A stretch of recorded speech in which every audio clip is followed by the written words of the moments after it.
विशाखा संदीप पारेख, आप गुजरात से हैं और इंग्लिश में अपनी स्पीच को डिलीवर करेंगे।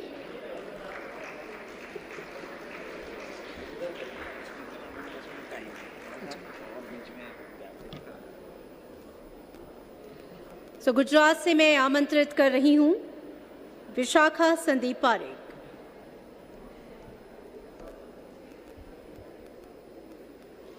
Before I begin, I would like to extend my heartfelt gratitude to our Honorable Prime Minister, sir, our Honorable Speaker, sir, and Honorable Ministers. I'm also deeply thankful to My Bharat Gujarat Authority for providing me this invaluable opportunity to represent them in such a magnificent hall. With profound respect and a sense of responsibility, I now begin. एक दिन मैंने उत्साह से परिपूर्ण, खुशबू से लिप्त और स्वाभिमान से सुसज्जित आजाद भारत की हवाओं से पूछा कि क्या तुम कभी विदेश गई हो? उन्होंने उत्तर दिया, हाँ गई हैं। मैंने पूछा तो बताओ, वो कौन सा ऐसा दृश्य था जिसे देख तुम गर्व से फूली न समाई?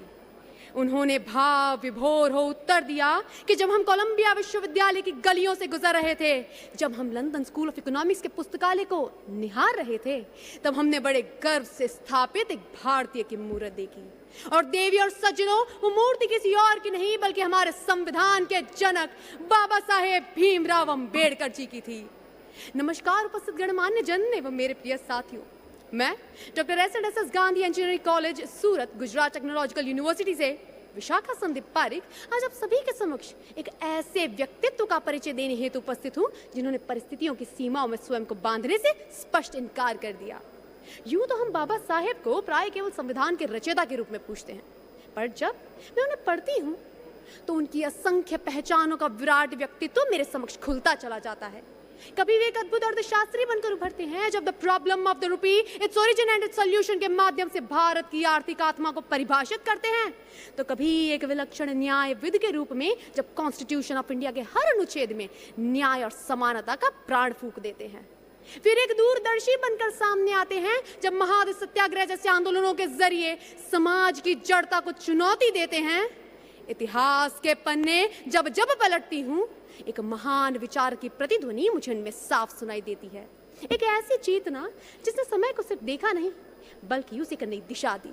और जब मैं उनके 50,000 से अधिक पुस्तकों वाले उसे निजी पुस्तकालय की कल्पना मात्र करती हूँ तो लगता है जैसे वो कोई साधारण संग्रह नहीं, एक प्रज्वलित बुद्धिजीवी आत्मा का ब्रह्मांड हो जहाँ हर पृष्ठ ज्ञान, संघर्ष और परिवर्तन की अमिट गाथा लिख रहा है। आज के भारत में हमारे यशस्वी प्रधानमंत्री श्री नरेंद्र मोदी जी के नेतृत्व में शुरू हुई अनेक पहले वित्तीय समावेशन से लेकर सामाजिक सशक्तिकरण तक उन्हीं मूल सिद्धांतों के प्रतिध्वनि है जिनकी परिकल्पना बाबा साहेब ने दशकों पहले की थी। इसीलिए बाबा साहेब को सच्ची श्रद्धांजलि न मूर्तियों में है, न औपचारिक स्मरण में, बल्कि उस भारत के निर्माण के हमारे संकल्प में है जिसकी कल्पना उन्होंने की थी। और उन्होंने कल्पना की थी एक शिक्षित भारत की, एक प्रगतिशील भारत की और एक विकसित भारत की। तो अंत में तो बस इतना ही कहूंगी कि कलम से क्रांति लिखी, विचारों से दिया उजियारा। कलम से क्रांति लिखी, विचारों से दिया उजियारा। हर अन्याय के सामने बनकर खड़े रहे वो सहारा। है नमन उस महान आत्मा को जिनसे रोशन हिंदुस्तान हमारे कर्मों में सदा जीवंत रहे। बाबा साहेब का स्वाभिमान, बाबा साहेब का स्वाभिमान। अस्तु, धन्यवाद। जय हिंद, जय जय मां Bharati. Thank you so much Vishakha. और विशाखा के इसी प्रेरक भाव के साथ एक बार फिर से यहाँ उपस्थित सभी का स्वागत। और आप सभी से एक छोटी सी रिक्वेस्ट कि जब भी कोई वक्ता अपना वक्तव्य दे रहा है, अपनी स्पीच को डिलीवर कर रहा है, तो कृपया